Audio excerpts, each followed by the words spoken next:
Bueno, el día de hoy quiero terminar con la tercera parte de esta serie que hemos estado viendo, que preparó a todas las personas para el bautismo del día de hoy, que es la vida después del bautismo. Cuando pensamos en el bautismo y en esta ceremonia tan especial que 13 personas hicieron el día de hoy, hablábamos nosotros en las primeras semanas cómo el bautismo desde el tiempo de Jesús siempre simbolizó nuevos comienzos, nueva vida, renovación, restauración. Y es lo mismo que significa para nosotros. Cuando una persona entra a las aguas del bautismo, cuando una persona se bautiza, está creyendo que Dios le está dando a través de Jesús la oportunidad de un nuevo comienzo, la oportunidad de empezar a vivir su vida de cierta manera, una vida que honre lo que cree, una vida de fe, una vida de confianza en Jesús.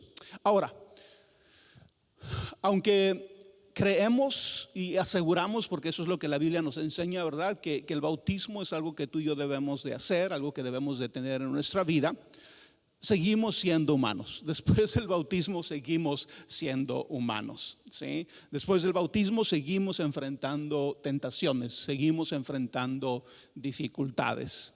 El bautismo, ¿verdad? No es esta ceremonia mágica que va a cambiar el resto de tu vida. No.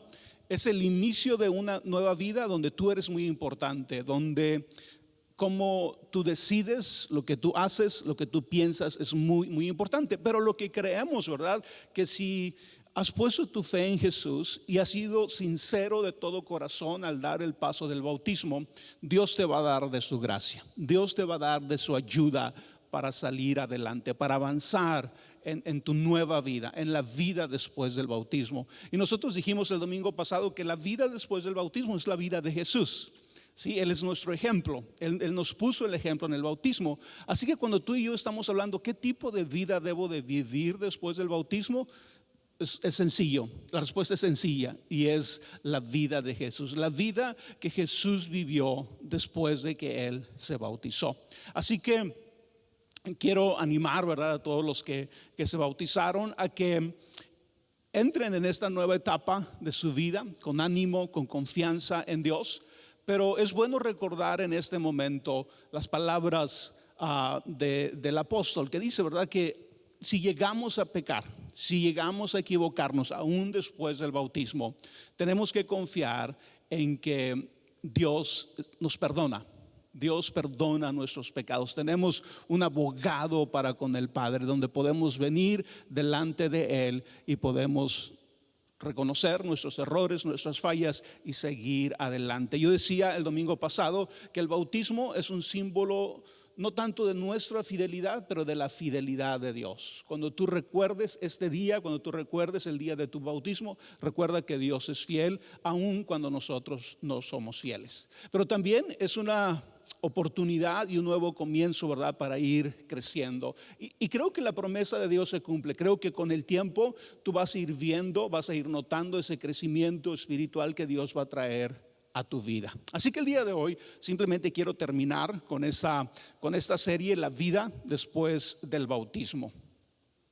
Y la vida después del bautismo, de acuerdo al pasaje de Romanos 6, que es el pasaje por excelencia acerca del bautismo, la vida después del bautismo es una vida que vivimos para Dios. Pablo, cuando hace referencia a la vida después del bautismo, hace cuenta que él dijera, antes del bautismo vivíamos ya sea para nosotros mismos, vivíamos en algunos casos para el pecado, pero Pablo dice, pero ahora que se han bautizado, ahora que has puesto tu fe en Jesús, la vida que vas a vivir después del bautismo es una vida que vivimos para Dios. Y fíjate cómo lo dice en Romanos 6:11. Dice, de la misma manera, y esto tiene que ver con toda la ceremonia del bautismo que hicimos hoy, el entrar a las aguas y lo que vimos el domingo pasado de lo que eso significa. Dice, de la misma manera, también ustedes considérense muertos al pecado, pero vivos para Dios en Cristo Jesús.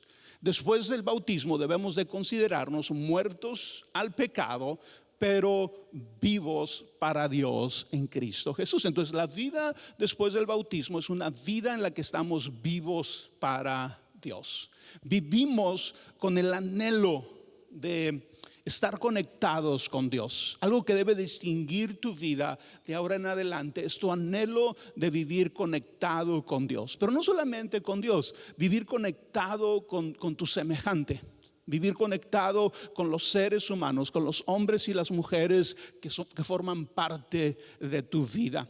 Estar conectados con la creación misma de Dios. Es lo que hablaba yo hace un par de semanas, ¿verdad? Que Jesús nos invita, los escritores del Antiguo Testamento nos invitan a vivir en shalom, en la paz de Dios. Que nuestra vida contribuya a shalom. Y recuerda que yo explicaba lo que shalom encierra. Shalom encierra comunidad. ¿Sí? Entonces en el bautismo estamos aceptando la invitación a ser comunidad.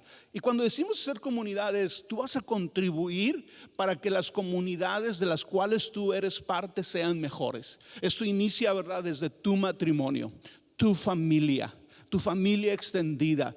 Obviamente incluye tu iglesia, pero donde quiera que tú hagas comunidad, tu compromiso como un discípulo de Jesús es hacer cada vez la comunidad mejor. Y así es como Jesús vivió. O sea, si tú y yo nos preguntamos cómo vivió Jesús después de su bautismo, Jesús vivió haciendo comunidad. De hecho, después de su bautismo, Jesús sale de las aguas y invita a 12 hombres a que lo sigan. Hizo comunidad con ellos, pero no solamente hizo comunidad con sus discípulos, pero a cada pueblo que iba, a cada región que Jesús llegaba, hacía comunidad. Llegaba a esos pueblos, llegaba a esos lugares a bendecir y hacer mejor la comunidad. Entonces, cuando tú piensas en tu propia vida, es verlo de esa manera, de decir: yo tengo ahora la ayuda de Dios, la gracia de Dios, para que donde quiera que yo esté, la comunidad de la que formo parte pueda ser mejor. Pero va a ser mejor ¿con qué? Con tu actitud, va a ser mejor con tu compromiso, con tu deseo de servir a los demás, con tu deseo de bendecir a los demás.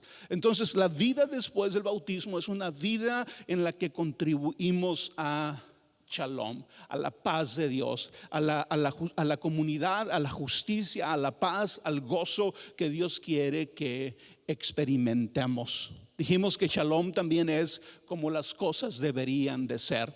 Y creo que todos podemos darnos cuenta, ¿verdad?, que hay áreas para mejorar a nivel personal, a nivel familiar, a nivel de comunidad, a nivel iglesia. Siempre hay áreas que pueden mejorar y tú puedes ser parte de esa mejoría. Tú puedes ser parte de eso que hace mejor tu comunidad.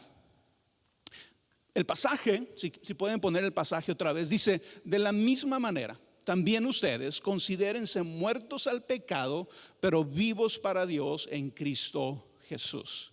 Entonces, después del bautismo, debemos de considerarnos muertos al pecado. Ahora, ¿qué significa eso, verdad? Yo decía al principio, significa que no vamos a pecar otra vez después de que te bautizaste, ya la libraste, ya nunca más vas a volver a pecar.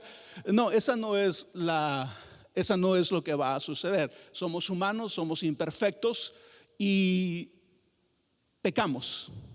Pero el pasaje dice: considérate muerto al pecado. Considérate a ti mismo muerto al pecado, pero vivo para Dios. Ahora, creo que aquí es muy importante el que tú y yo entendamos y reflexionemos en la definición que yo puse de pecado. A veces tú y yo consideramos pecado solamente aquello que pensamos que Dios no quiere que hagamos, ¿verdad? Como reglas, como todas estas reglas de parte de Dios. Si no cumplo con estas reglas, estoy pecando. En cierto sentido tenemos la imagen de Dios como un aguafiestas, ¿verdad? Cuando nosotros queremos pasar un buen tiempo y divertirnos, Dios nos dice: no, porque si lo haces estás pecando, ¿verdad? Y a veces batallamos con la idea de no pecar, porque creemos que el no pecar es simplemente una imposición de parte de Dios que no nos toma en cuenta a nosotros, ni toma en cuenta lo que tú y yo realmente queremos. Pero yo este domingo pasado explicaba la definición que hace este teólogo de pecado. Y pecado es Pecado es la perturbación culpable de shalom. Entonces, vamos a conectarlo otra vez. Shalom, si puedes irte al slide de shalom. Shalom tiene que ver con comunidad, con justicia, con paz, con gozo o alegría. Eso es shalom. Y este teólogo, Cornelius, dice: el pecado es todo aquello que perturba esa paz, todo aquello que perturba esa justicia, todo aquello que perturba ese gozo. ¿Sí? Quiere decir que tú y yo podemos entender que el pecado en nuestras vidas es todo aquello que viene a interrumpir y a perturbar la paz de nuestra comunidad, que viene a perturbar nuestra propia paz personal. Y aquí es cuando tú y yo empezamos a darnos cuenta que los mandamientos de Dios, las reglas de Dios, no es tanto como un Dios aguafiestas, sino no, todo lo contrario, un Dios interesado en tu bienestar, un Dios interesado en tu paz. Y la razón por que Él le llama a ciertas cosas pecado es porque esas cosas vienen ¿a qué? A destruir nuestra paz. Y ¿sabes qué? Aquí es donde yo muchas veces digo: nadie de nosotros necesitamos que alguien nos diga si estamos pecando. Es la verdad. Por eso en Epicentro nunca o casi nunca vas a escuchar sermones donde hagamos una lista de pecados y de prohibiciones en relación al pecado. ¿Por qué? Porque si somos honestos, la gran mayoría de nosotros sabemos cuando pecamos. Y una de las principales razones o de las formas en que sabemos que hemos pecado es que perdemos la paz. Perdemos la paz interior, perdemos la paz personal. Pero si insistimos en la vida de pecado, luego perdemos la paz en el matrimonio, y luego perdemos la paz en la familia, y luego perdemos la paz en la comunidad en la que seamos parte, el trabajo, la iglesia, la escuela, donde, ¿verdad? Eso se va haciendo grande. Entonces, cuando piensas cuando lo ves desde esta perspectiva, el deseo de Dios que tú y yo vivamos libres del pecado tiene que ver con nuestro bien, tiene que ver con nuestro bienestar. Así que tu compromiso después del bautismo, decir: ahora estoy muerto para el pecado, me voy a considerar muerto para el pecado, pero vivo con Dios, es tomar la decisión de decir: ¿sabes qué? Me voy a esforzar lo mejor que pueda para no hacer nada que perturbe mi paz, que perturbe la paz de las personas que amo, que perturbe la paz ya sea de tu esposa, de tu esposo, de tus hijos, de tus padres, de tus hermanos. No hacer nada que perturbe mi propia paz, ¿sí? Entonces es ahí ese concepto cuando entonces podemos tener una actitud que era un poco más positiva y más sabia en cuanto a la manera en que hemos vivido. Es posible vivir para Dios. Es lo que el bautismo quiere decirnos. Es posible vivir para Dios. Ten la fe, ten la confianza suficiente de que tú puedes vivir para Dios. Pero a veces tú y yo hemos hecho o hemos tenido la idea de que el vivir para Dios es algo inalcanzable, es algo que la mayoría de nosotros no podemos hacer. El vivir para Dios lo hemos interpretado como perfección, ¿verdad? Si alguien es perfecto, está viviendo para Dios. Y como tú no eres perfecto, tú nunca piensas que estás viviendo para Dios.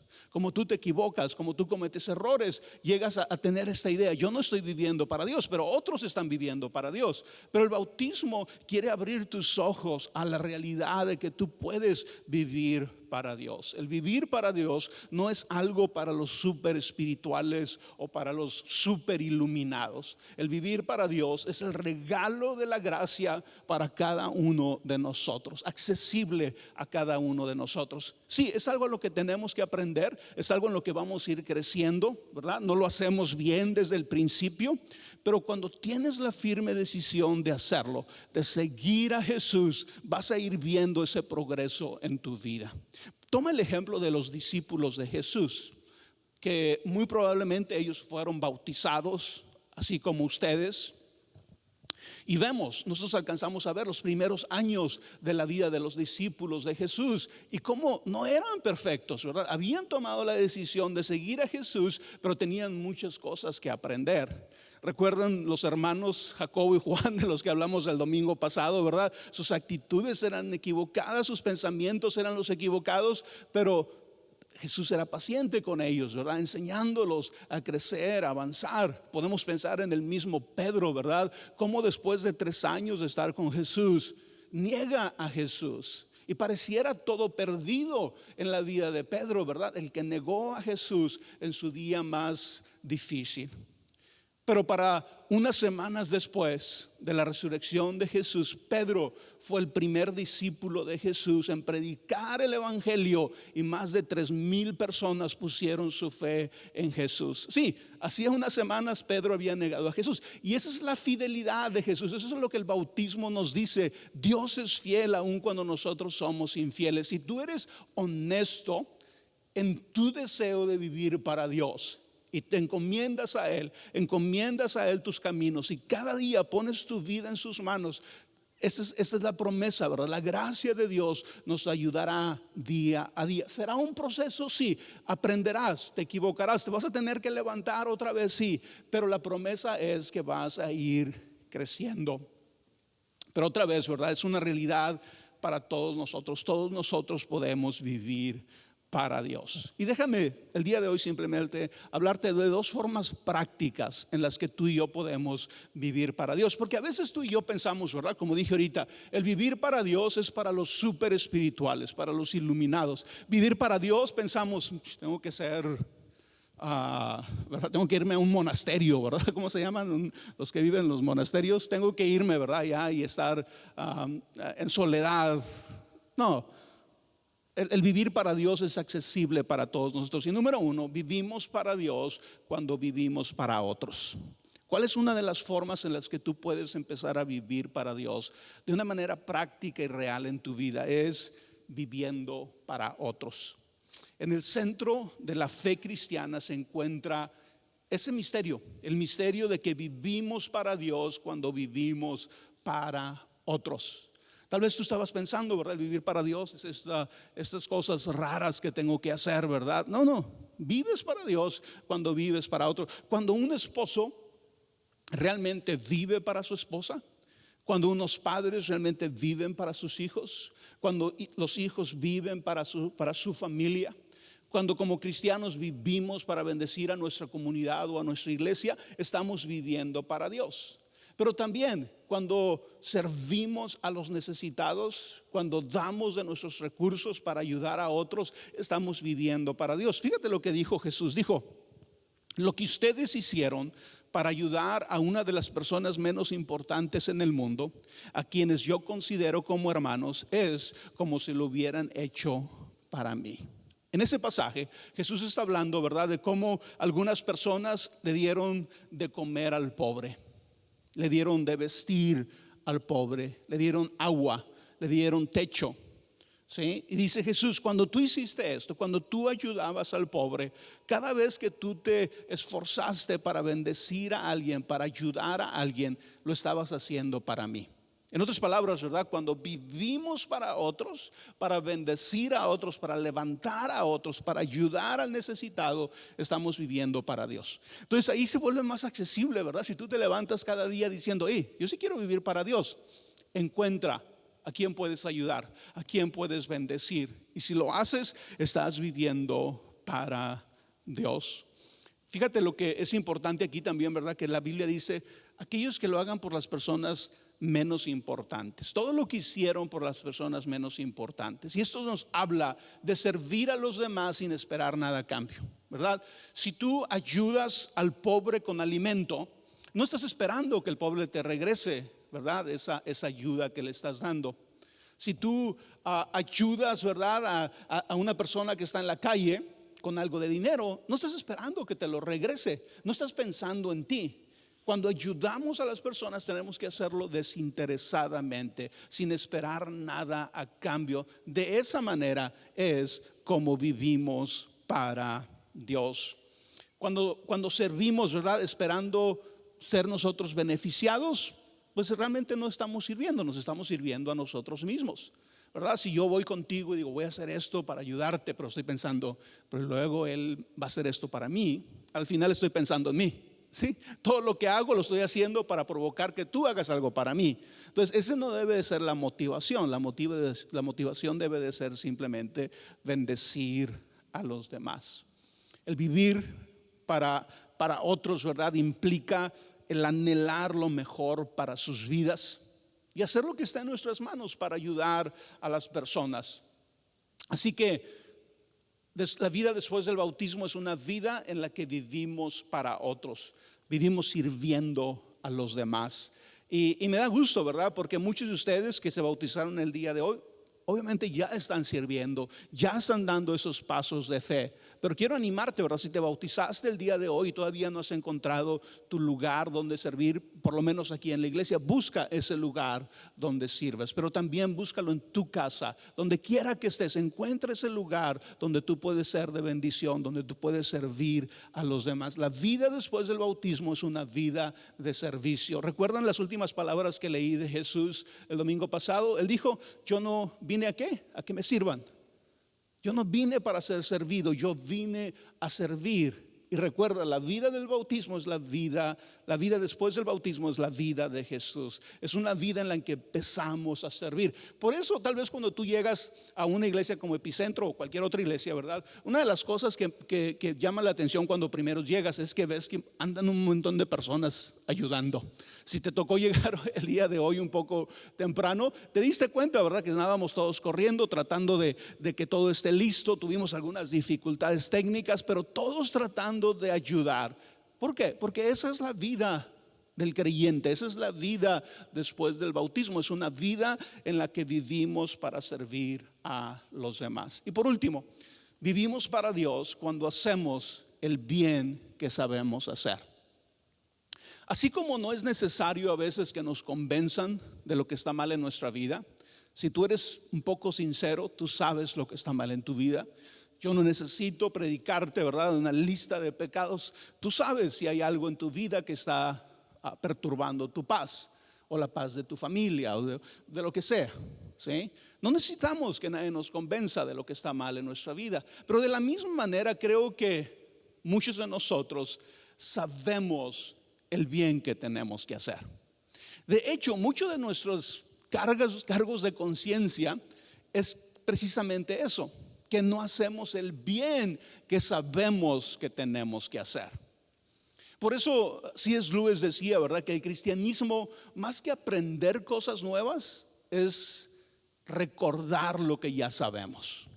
Muchas veces cuando tú empiezas a venir a la iglesia, obviamente aprendes cosas nuevas, pero en muchas ocasiones es simplemente recordarte lo que ya sabes.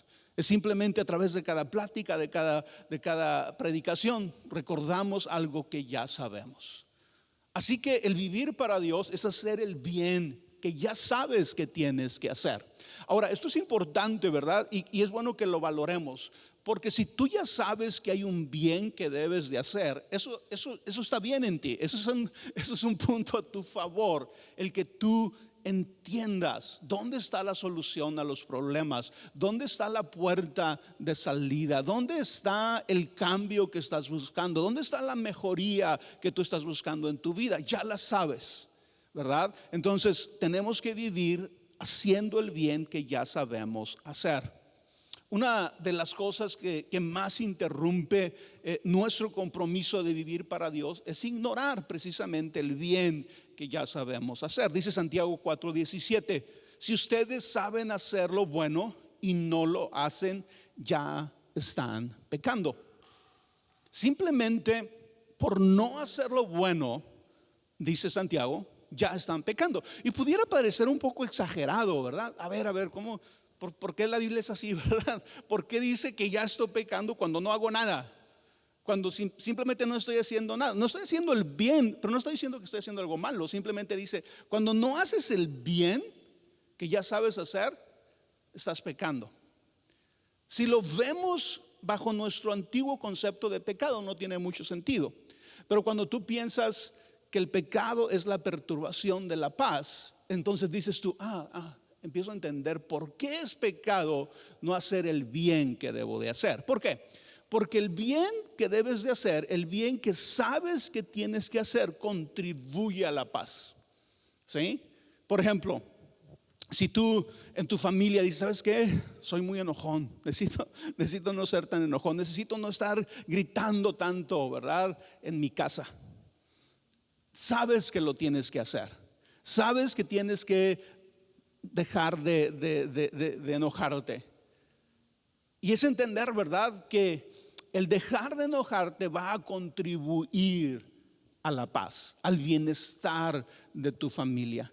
Y por eso, cuando no hacemos el bien que ya sabemos, estamos pecando, porque no estamos contribuyendo al bienestar de nuestra familia o de nuestra propia vida. Es perturbar la paz que Dios quiere para nosotros. Y aquí es muy importante también pensar, ¿verdad?, en el bien que sabemos que podemos hacer y que evitará un mal. ¿Sí? Hay algo que tú sabes que tú puedes hacer y que evitará un mal, pero no lo haces. Aquí entra, por ejemplo, un poco el tema de ayudar a otros, de ser generosos con otros. Piensa, por ejemplo, en estos programas como World Vision, donde tú adoptas a un niño en alguna parte del mundo, y si tú te comprometes con cantidades tan pequeñas como $30, algo así al mes, o no sé si ya subió ese, ¿verdad?, de la última vez pero me acuerdo eran $30 al mes, ¿verdad? Tú podías dar esos $30 para esta niña o este niño en África, en Sudamérica, que iba a cambiar su vida. ¿Sí? Y cuando hacemos ese tipo de bien, que sabemos que lo podemos hacer, que entendemos que lo podemos hacer, no solamente hacemos un bien, sino que al mismo tiempo estamos evitando un mal. Estamos evitando el mal que acompañaría la vida de este niño o de esta niña. ¿Sí? Entonces, cuando pensamos en esto, ahí entendemos por qué el no hacer el bien que debemos de hacer se constituye en pecado. ¿Por qué? Porque no contribuimos al bienestar de alguien más en algún lugar del mundo, en algún lugar de la comunidad en la que vivimos. Si hay algo bueno que sabes hacer y no lo estás haciendo, puedes empezar ahí, ¿verdad? Y no es malo de tiempo en tiempo que tú agarras tu cuaderno, tu computadora donde escribes, empieza a escribir cosas que tú sabes que debes de hacer. Es más, cosas que hasta te emocionan de decir, si yo hago estas cosas que están bien en mi vida, ¿verdad? Escríbelas, anótalas, ten una lista de esas cosas que tú sabes que puedes hacer bien en tu vida. Y empieza ahí, empieza haciéndolas poco a poco, ponlas en práctica. Dice Filipenses 3:16, Pablo nos dice, vivamos a la altura de lo que ya hemos alcanzado. ¿Sabes que tantas cosas estarían mejor en nuestra vida, en nuestra familia, en nuestra iglesia, en nuestra comunidad, si tú y yo hiciéramos lo que ya sabemos? No necesitamos aprender algo nuevo. No necesitamos una nueva iluminación, una nueva revelación. Si tú y yo hiciéramos lo que ya sabemos hacer, el bien que ya sabemos que debemos de hacer, las cosas estarían muy diferentes. Nuestra vida, nuestra salud, nuestro matrimonio, nuestra economía, todo estaría mejor si tan solo hiciéramos lo que ya sabemos hacer. Y entiendo, ¿verdad? Entiendo que hay sus dificultades para hacer el bien que sabemos que debemos de hacer. Pero creo que es bueno despertar a estas realidades. Y como personas que hemos entrado en el bautismo, es entender que tenemos la ayuda de Dios, la gracia de Dios para hacerlo. Pero es importante, ¿verdad?, que empecemos a practicarlo. Es importante que empieces tú a accionar. Si tú te bautizas y después de bautizarte te cierras los brazos y dices, ok, Dios, ahora haz lo que tú quieras en mi vida, aquí estoy yo, y cruzas tus brazos, nada va a pasar. ¿Sí? Tú tienes que accionarte, tú tienes que tomar decisiones, tienes que llegar a la práctica. Dice Santiago 1:22, no se contenten solo con escuchar la palabra, pues así se engañan ustedes mismos, llévenla a la práctica.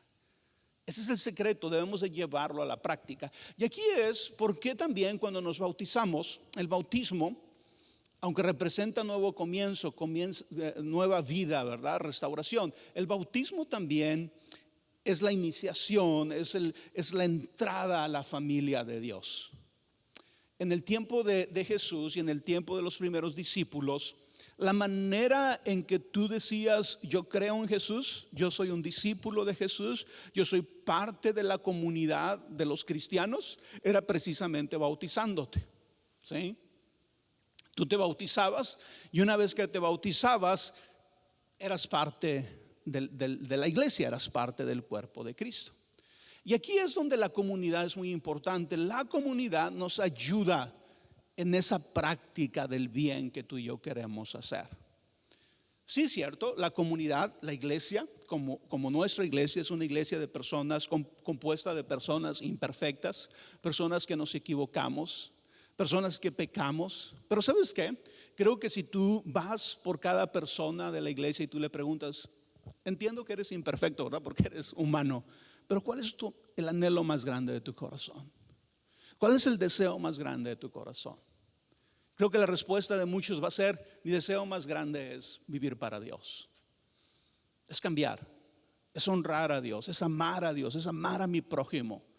Entonces, cuando tú eres parte de una comunidad que tiene ese propósito, ese anhelo como base y fundamento de su unión, se vuelve mucho más fácil el poder vivirlo, el poder ponerlo en práctica. Como ustedes saben, la semana pasada aquí en Epicentro tuvimos la escuelita de vacaciones de los niños. Y de veras para mí me da mucha alegría, me da mucho contentamiento cuando veo a todos los servidores dando de su tiempo, de sus recursos, de sus talentos, de sus habilidades para servir a los demás. Pero sucede algo muy importante, es que el que tú sirvas anima a otro a servir. El que tú te involucres anima a otro a involucrarse. Y se produce esta energía, se produce esta sinergia donde más participan, donde más quieren practicar aquello bueno que estamos descubriendo. Así que cuando tú y yo nos comprometemos a esto, ¿verdad? Nos bautizamos, pero nos bautizamos entendiendo también que ahora somos parte de una comunidad. El practicar la palabra va a tener más posibilidades. El que tú practiques lo que enseñamos va a ser más probable en tu vida cuando tú digas, ¿sabes qué? Voy a servir, voy a involucrarme, voy a ser comunidad, voy a contribuir para el bien de mi comunidad. Pero luego también en tu familia, ¿verdad? Si tú empiezas a dar esos pasos, otros seguirán, otros contribuirán en lo que tú estás haciendo. Sí, el vivir para Dios requiere obediencia. Nunca sucederá, ¿verdad? Por accidente. Tiene que ser intencional. Tú tienes que decidirlo. Y obviamente el bautismo es esa intención. El bautismo es, soy intencional en mi compromiso de vivir para Dios. Bueno.